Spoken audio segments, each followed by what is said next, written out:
Welcome to Dropping In, a podcast of storytelling and interviews with your host, Winter Olympian Mercedes Nicoll. Thank you so much for dropping in today. On this series of Dropping In, I have a co-host. As we dive deep chatting with Olympians, I thought it best to have an Olympic swimmer by my side for the interviews. I'm proud to have Miss Martha McCabe join me for 10 episodes of Dropping In Series 4.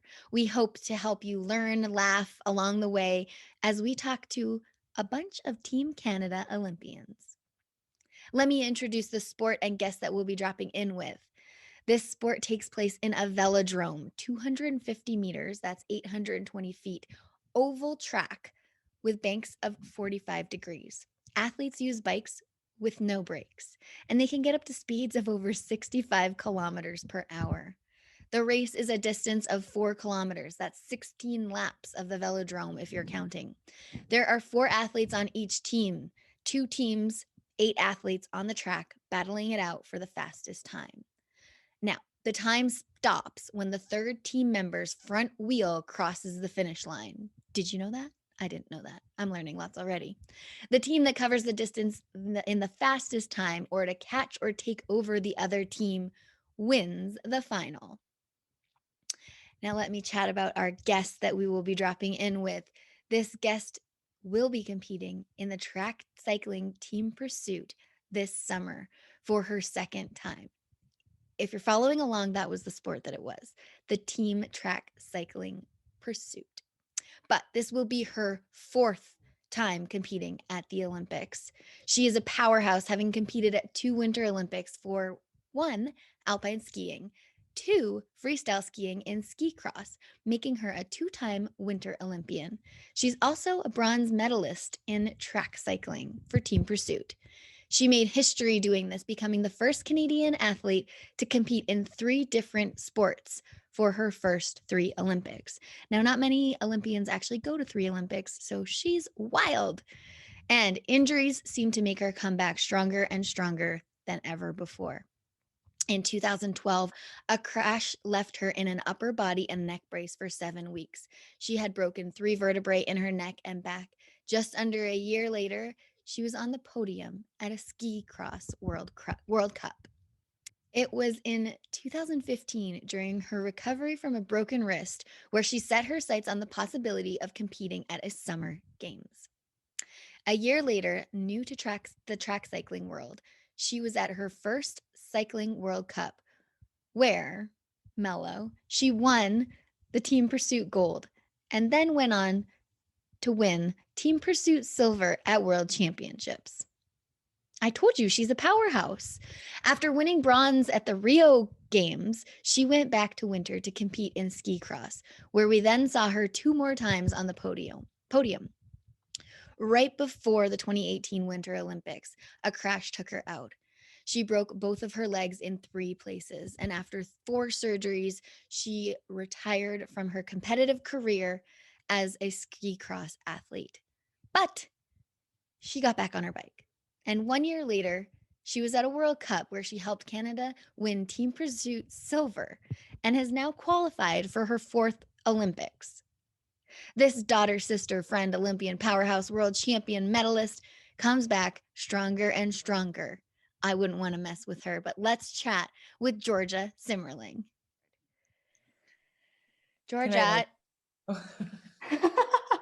you ready to drop in? I'm ready to drop in. Okay, so we start. Do it. Obviously, this is Martha McCabe. She's my co-host for this series. And we're going to go back and forth with rapid fire questions. They're never rapid. Okay. Number 1, how many tattoos do you have? And when did you get your Olympic one? What was the first? Oh, tattoos. I thought you said tutus. I'm like, I don't know. If I have any My tattoos. parents are English, so I say that one kind of weird. Okay. How many tattoos do I have? I have 1, 2. I essentially have 3. Well, I have 4, but within the 4, like within what I consider one of them is like my 3 brothers' names. So I have 3 different tattoos that they're small, but just the names of my brothers. And then another one is the 3 Olympic games that I've been to in the past, and in the fonts of the games that they were in. So I'm not gonna lie, they kind of look like prison tattoos, like prison, like numbers or something. So I'm in the process of hopefully going to my 4th Olympic Games and then kind of transferring or kind of evolving the tattoo, if you will, to kind of a scene. So I'm excited about that. Yeah. Oh, I feel like it's going to be a summer winter theme, maybe. I don't know. I don't want to put ideas in your head. You're right. Actually, you're right. You're right. It's a little homage, if that's the right word, to Vancouver, like the love I have for Vancouver and the North Shore Mountains, and yeah, I love that. landscape bridge in there. Yeah. Cool. Ooh, Okay. inside scoop. Okay. Well, I'm a swimmer. I'm a former swimmer myself. So we know you like skiing and biking. How about swimming? Do you swim ever? Do you like swimming? I'll tell you a pretty funny story about me swimming. So I do not consider myself a strong swimmer at all. And I feel like I'm, let's not say mentally, but physically, I feel like I'm a bit dense. So I feel like I'm a bit. You're all muscle. Well, and so I don't, but I hear that that's actually just not a thing in swimming. Like, you know, if you're good at swimming, you like, anyway. So that's what I say I have. That's like my, you know, my crutch. So I definitely just sink. But one summer we have a family cottage in the Georgian Bay in the Lake Country in Ontario, and I wanted, you know, someone said, Georgia, you should do this triathlon. It's like a sprint triathlon. And I said, sure. And like knowing me, I like signed myself up for something that was like a week later, and I'm like, I should probably practice a couple laps like in the water. And so I, you know, literally went to Google or YouTube and like YouTube, like how to learn swimming, like how to learn proper swimming technique. And I kid you not, I mean, I thought I really advanced, but when I showed up to the sprint triathlon, I was getting beat by grandmas, like 100% grandmas were beating me in the water. It was like an open water swim too. It was a bit gnarly, I'm not gonna lie. I conquered some fears. Got beat by everyone in the water, but then I hopped on the bike and then I like picked them off like flies and just like one by one beat, like, you know, past everyone that had beat me, and then kind of held my own in the run. Then fast forward I think like even a couple weeks later, I was back in Vancouver, and we had a ski cross dryland camp in Whistler. And sure enough, little did we know we were doing a team sprint triathlon. And I was like, oh, I'm so bad at swimming, guys. Like I just got beat by so many people in the water, blah, blah, blah, this last race. And we get in the water and it's like a quarter of the length of the race I had to do. Oh. And it was nothing. I mean, the skiers, we really can't swim. And I actually beat everyone out of my team. And I was like, oh, I thought I was bad. Y'all are really bad. Made you feel better. It did. The like 195 pound men teammates that I have, like not the most buoyant. So I beat a couple of them. Those sprint tries are deceiving though, because actually open water swimming and like in a mass group like that is actually challenging. Like I've done a bunch of those and I like sprint to get out of the crowd because it's hectic. I was getting kicked in my face. Yeah, it's bad. Oh. Yeah. We have the Iron Man here, and that just looks atrocious. Oh my gosh. I think it was 750 meters, and like it took me like, I don't know, I think it was like 16 minutes, which is very slow. Yeah. Martha's an Olympic swimmer. Yeah. What stroke did you choose? Because Martha's a breaststroker. I think I chose the front crawl because I think that's gonna be the fastest. Yeah. I feel like I would choose the breaststroke. No, even I would choose the front crawl in a triathlon. You gotta go fast here. Fair, yeah, come on, Mercedes. Guys, I'm not doing a triathlon anytime soon. Thank you very much. On to number 3. Okay, I watched a couple of your reels and your biking when you were in Hawaii going uphill, and that looked like hell to me. So I want to know what was going through your head on like your 7th lap up, or I don't know how many laps you did, but you're like, got more to do. Well, we call them efforts. First of all, in cycling, it's just it's like an odd. No, I just like didn't know what I'm like, guys, it's called an interval or whatever. They're called efforts in cycling. It's just like what you call them. Okay. And I think like it's for sure painful, like definitely there's a lot of pain, but I think like what goes through my head is it's just, first of all, it's work. Like I'm getting paid to do this. I'm outside, I'm in a beautiful part of the world. It's sunny, it's warm, I'm getting a tan. Like there's all, you know, you got to put it into perspective. I think, you know, the But like, current what situation. motivates you? Like, are you like, ooh, can't wait to have that chocolate bar at the end? Like, No, I would say the rest of the world is that I'm competing against is doing this. So you better Yeah. darn well put your Okay. effort into it. okay. Yeah. Cool. I think it's definitely what my competitors are doing and what I physically need to do in order for us to win a gold medal. Like, is this and Team effort. go hard. Yeah. Okay. Cool. Plus, on a bike, don't you get to fly down after? Oh, hell yeah. That's the Yeah, best part. exactly. That's it. Okay, I got number 4 here. Like, given all you got winter and summer experiences here, where's the best place in the world that sport has taken you that you just can't wait to get back to? Whoa. Funny enough, you would think that this would be a bit rapid fire, like I would answer in a quick fashion here. I mean, I've been to so many places. Rio was a stunning city. Like I would definitely go back and check out and not be an athlete and check out, like, I think just the scene of like Copacabana and even the partying looked like amazing. I think just a whole nother culture that I really, we tapped into it for a hot second, but we really did not experience it. I think that would be a really, really cool place to go back. I feel like you would have to ask Zach about the party scene there. Oh, trust me, I had a couple. You would know. Zach's our friend who's this Olympic sailor who went to Rio, and I think he just partied because he wasn't competing in Rio, was he? He was like supposed to and then didn't or something. They took out windsurfing in those Yes. Olympics, and so then he couldn't go, and then he was like, "Game on!" Smart. No, the few nights that I did party was with Zach. Yeah, I believe it. It makes sense. Rio. I mean, and then like the Alps in Europe in the wintertime are just like absolutely beautiful and stunning. And I mean, I would obviously love to ski again in some, epic powder. So yeah. I feel like you did this winter a little bit. Did you? I toured a little bit and it was Okay. so amazing. Yeah, I got out a couple times. I was very lucky, actually. Very Good. happy. Number 5. Okay, I learned a lot about team pursuit in the velodrome, doing research on this. And the third racer might be the most important because their tire is the one that is the finish line. What is your position, or do you switch it up? I don't know what happens. Yeah. So you're constantly rotating. Oh, So okay. the third becomes 2, becomes 1, becomes 4. Okay. That makes sense. So I mean, yes, the time stops at the third rider's rear wheel, Yeah. but that person is constantly changing. Oh, So okay.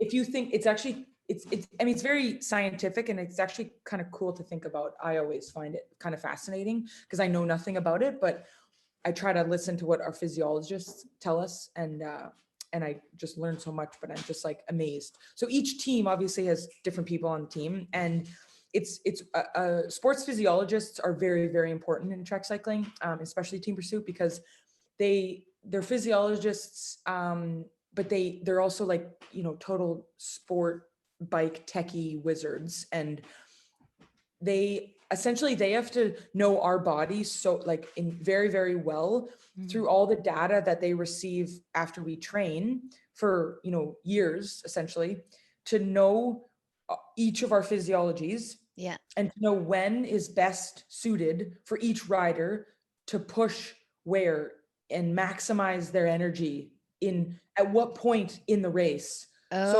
okay. if you think of a bucket and there's a hole at the bottom of the bucket and there's sand in that bucket, everyone's hole is a different size. So the sand empties either slow or fast, and it's not a bad thing. It's just to understand Fast. Well, so you would probably be better suited to use your energy early on in the race. So put me in the back. I don't know. Well, no, we put you in the front and we'd use you up, right? Oh, okay. Yeah. Okay. Like, And then it do I just get to stay in the back? How does Well, that You would probably be our starter. So you would probably you would get the team up to speed. So it's a very, very important role, actually. Game on, And then bitches. you would hang on until you got to the front one more time, and then you'd exit. We call it like a suicide, like double. Or And then whatever. they leave? You just leave? Yes, because You're you out don't of the need velodrome. No, well, you're out of you actually just do laps at the top, and then you come down when it's safe, like during the race. I should have watched this before. I'm sorry. stressful. I'm your friend that's like, doesn't know this sport. You know, I'm a winter girl, but we're all learning. Can we just pause for a sec? Like, how long have you guys been doing this? And let's talk about dropping in for a sec. Oh, dropping in? This is series 4. And this is the first time Martha's my co-host. Awesome. Okay. Like cool, episode cool. 3 for And me. so, yeah, she's on episode 3. And yeah, it's all different series. And this is just leading up to the summer games. Wicked. Cool. So I'm teaching people about sports as well as like you, because you're cool. Totally. Oh, yeah, we're learning lots about Team Pursuit, right? I am. Yeah. Team Pursuit is so wild. It's so cool. Yeah, it's I'm fun. definitely going to watch it. I don't see, the thing is, I've never watched the Summer Olympics because That I was is always huge. training. Yeah, what? That is mad.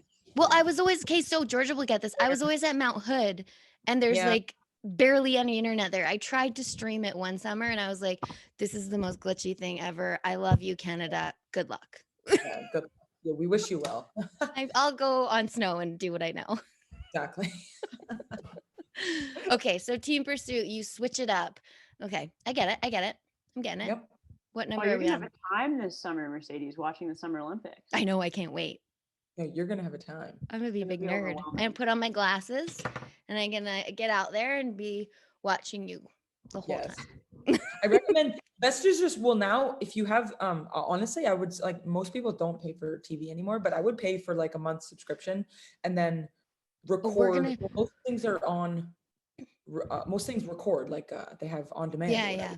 And Yeah. you just, and then you skip the commercials, you watch them when you want, but you can watch all the like But then I can rewind and watch your face. you can you could.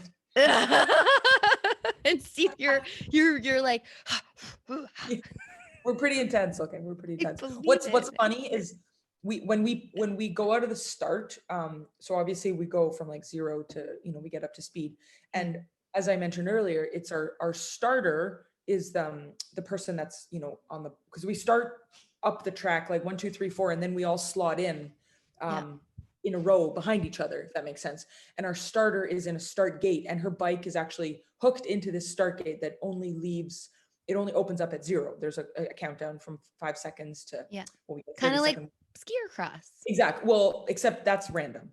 So Right, this that is random. That's like 0 to 5, and then you have a window, and it just automatically opens. This opens at 0, but it's still a very important for her to time it, to time her momentum for pushing on the pedals to get the most out of her like body to push on the pedals. Long story short, whenever we get photos, and you always get, like, teams always get photos of like the starting, right when you leave the blocks, if you will. And Allie is our starter, and she's like the most cool, calm, collected. We call her, like, she's just a mellow 4. Like, she's always a mellow 4. And it's amazing because, like, she's super consistent, and her starting face is just like this. Like, it's just chilling. Like, it's just, and everyone else, we're always like this. Like, we look like blowfish. Like, it's just so funny. And we're like, okay, I guess, who's done this before, who, is good at what they do. I'm just going to envision myself as the starter now. When I watch, I'll be like, that's me. Allie Bev. Yeah. I like it. All right. What's number 6? Okay. Yeah, number 6. What's your drink of choice? Alcoholic, non? What do you like to drink? I like a wheat beer. I definitely go for beer, and I'm starting to get into like hazy tropical IPAs. Yeah, Nipas are good. I know, Nipas, they're the way to go. I have 3 older brothers, and they've really turned me on to the Nipas. Okay, number 8. If people look, I was gonna say we switched. That's okay. 7. Okay, you work out a lot. What's your current favorite workout? Well, so cycling, you just do a lot of bike riding. Like, I'll be honest. Like, as opposed to skiing, I didn't really realize. where you can do a lot of cross training as well as snowboarding. You know this. You can do a lot of different types of cross training that can make you a better snowboarder or make you a better ski cross athlete. Well, it's not really the case in cycling. It's such a linear sport that to do. Are you with me? You froze a little bit. Oh, that could be me. Are we good? I am. I can hear you. We're Fine. good. Okay. Mercedes. Keep going. Just keep going. Okay, sorry. So, should I start from the beginning? No, of that, I don't or- cut it. I No, don't you cut it. can cross clear. Yeah. Okay, perfect. Okay. Whereas I didn't realize that was not the case with cycling, and you really can only get faster on a bike by biking. So there's different types of workouts, obviously on your bike, different types of efforts, different cadence, different power, all that stuff. But as of right now, I'm in Sweden visiting my girlfriend, and we're just kind of doing a volume block. So like my workout right now is actually just like to go explore roads and just go ride for 5 hours outside, keep your average power a certain number. And sorry, that was the dog. And just go explore, like go on a, go ride 125, 130K and go have fun. So that's like casual, super casual. Oh man, that is literally the I go best for thing. like a jog and it's like maybe 5K and that's my jog tour. A jog tour. I forgot about the jog tours. I haven't done a jog tour in a long time, team. But it's cool I like that. That's like the best way of seeing new places is oh my God, totally. way faster on a bike. Steph and I were joking that I've already seen her city more than she has. I bet. In one day, because I went for a big ride the second day that I got here. I love it. Okay. I just have a quick question on that though. Like when you're in Sweden, how do you know like what roads are going to be safer versus like, for example, 2015 Pan Am Games. Yeah. I don't know if you remember anyone reading this or hearing this, but a few of the Brazilians came to Toronto and they got on the Don Valley Parkway and just started riding their bikes, which like is not a cool thing and not allowed. Like very quickly, they were like, police came and like pulled them off and stuff. But like, how get on the bike path. Yeah. How would you know? Yeah. I didn't know that. That is a great question, and it always is a bit of a like a frustration hurdle that you have to overcome when you come to a new city, for sure. And sometimes you're like, oh, here's a dead end, when it like, or here's a gravel road that you thought it was a paved road. But I think like the bike computers, like the Garmin's that we have on most of our bikes, are very, very, very handy, first of all. And then you kind of like look online, and then it automatically downloads to your bike computer, and then you kind of just follow the road. And then also meet the locals, like connect with people that are from here. And that's already what I've done. So some people have sent me some rides, and I'm just going to go on an adventure tomorrow. I'm pumped. Sweet. Yeah. Okay, number 8 of this very rapid fire. I know, so rapid.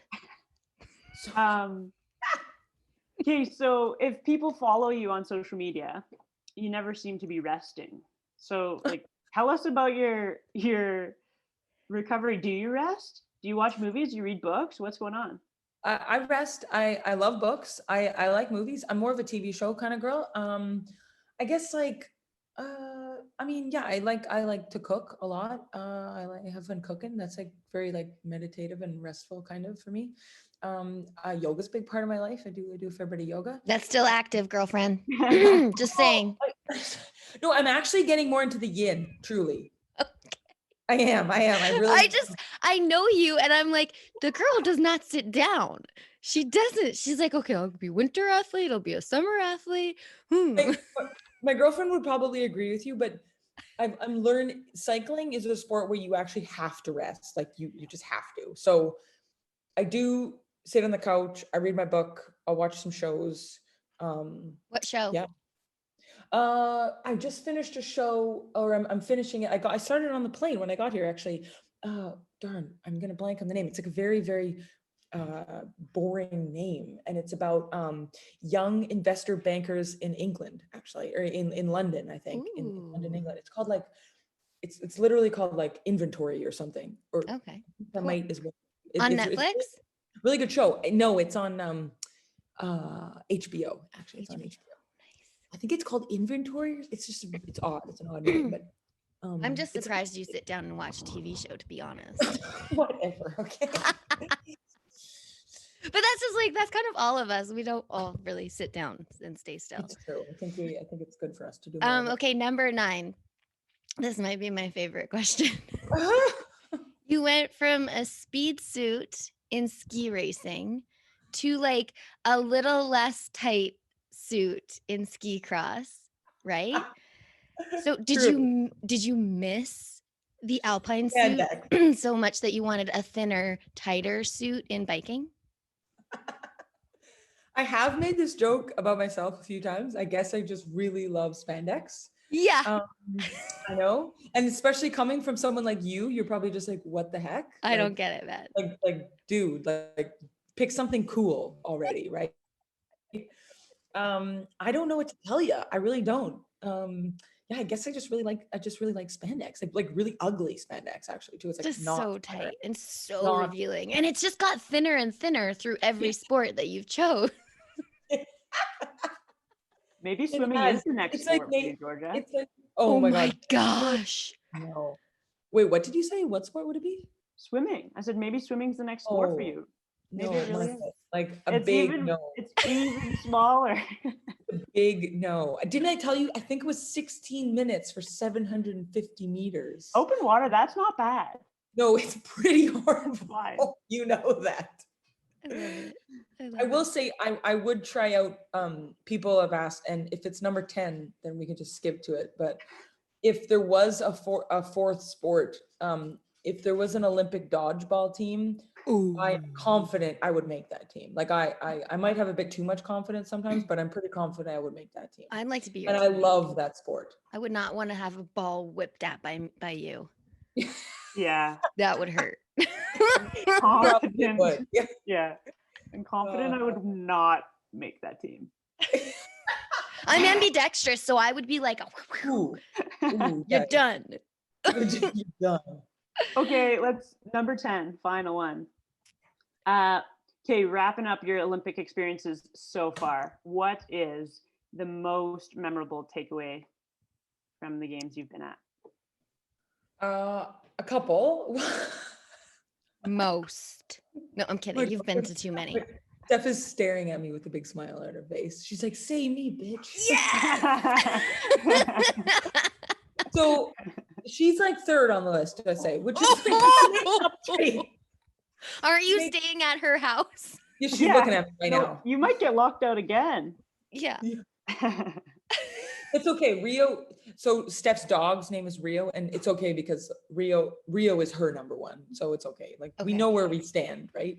We know where we stand. So I would say number 1 is just like walking through the opening ceremonies of Vancouver 2010. That was very memorable, like very remarkable for me, and overwhelming and amazing. And then crossing the finish line of Rio, where we won bronze, was just spectacular. You're crying. I have water. There's something to say about like competing as a team. Like they're just so different, competing as an individual versus a team. And like I really don't like one more than the other, but there's just something very powerful about both. But there's something, I don't know, very unique about competing as a team. And you know, it's not just you out there, and you're a team of 5, and there's 4 of you on in that ride, but there's that 5th rider that wasn't in that ride and was in another ride. And it was like I get goosebumps kind of thinking about that, crossing that finish line. And I really truly hope we can better that medal performance in a couple months away. And then Steph. And then Steph was number 3. Yes. I got you, girl. Meeting. Well, we knew each other, so it was almost like the spark that went, that grew to the flame. Like we kind of knew of each other. So. But it was still like, there was some giddiness for sure. Nice. Thank you. That was our rapid fire. That's never rapid. Was it like too short or what the heck? What's that? Was it too short? I'm confused. No, it was awesome. Okay. I call it a rapid fire, and it's never rapid because I just like the audience to get to know you a little bit more, which is perfect. Steph was like, "Georgia, it wasn't rapid." Like I'm very literal. I know. He's like, she's "Their sitting there meaning to is help longer." explain it. Yeah. Should we do Good. one with her next? Bring her in. What was Based your off the- most memorable moment of the games? Based off the giggles, I think she would be happy to say yes. I would love to have her in here. Cool. If the banter back and forth be hilarious. It's already happening. So, So I wait, do can I listen to episode 1, 2, and 3? not yet. They're coming out May 6th.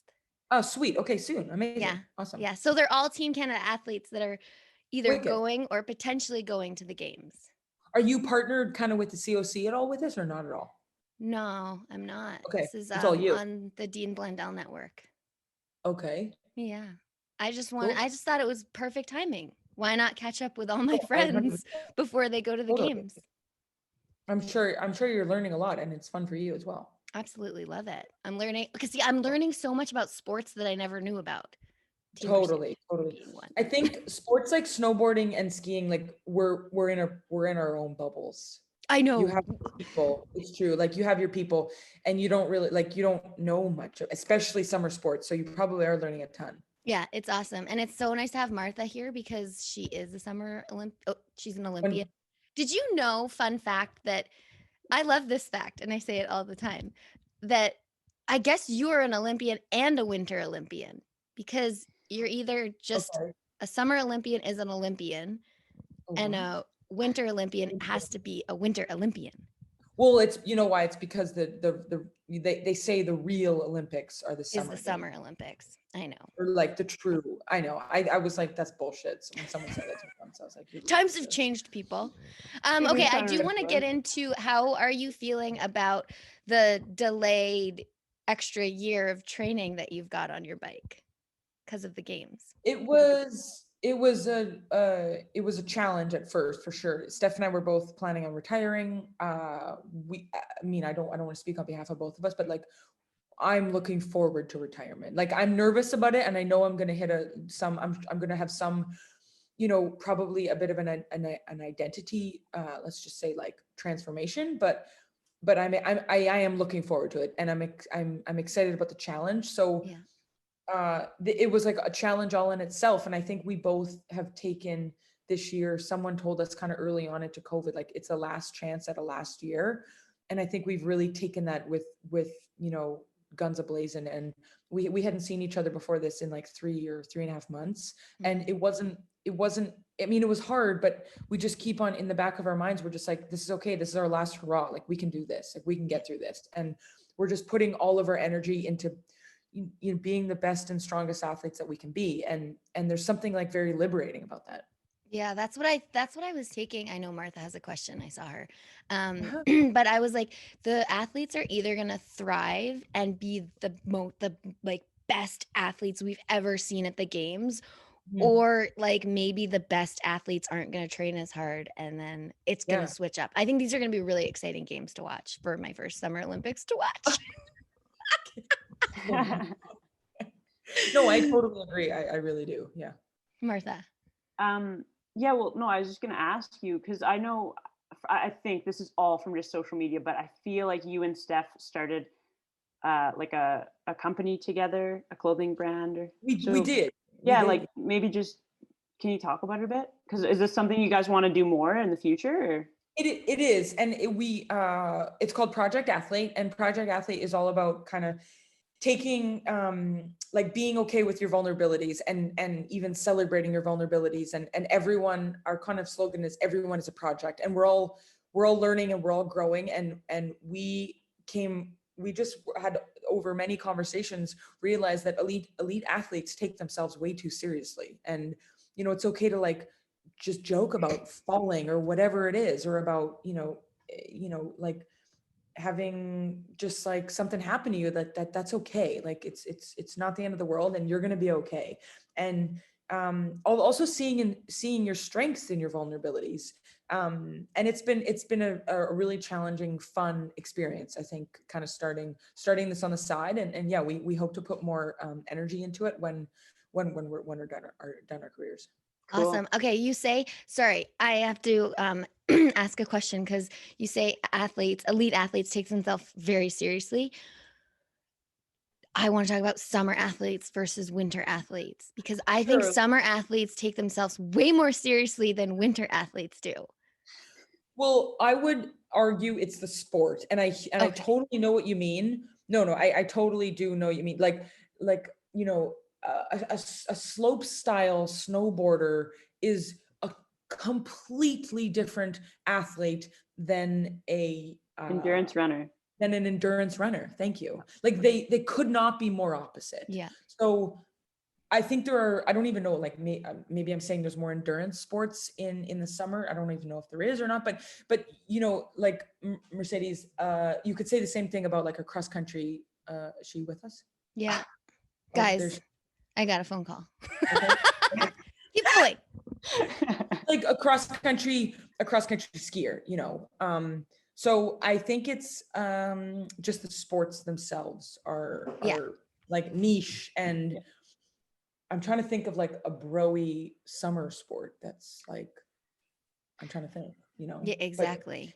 That's what I I know learned in you're the right. RBC Olympian Yeah. program. I was like, we are on different like Pages. wavelengths. So Yeah. actually I had Zach Bell, who's a cyclist, and then I Yes. had Phil Wright, who was field hockey. So field hockey might be like the bro-y kind of. They might be a Yeah. little bit. I think, Yeah. they might be, I think a little bit. We like were all very different people though. It was cool. we're Really so cool to different. see. Totally. Awesome. Well, let's go. Can we see your girlfriend? Does she want to come in and say hi? Dinner. Yeah, whatever. We're just cooking dinner. We're making a roast chicken and some crispy cauliflowers that got a bit crispy.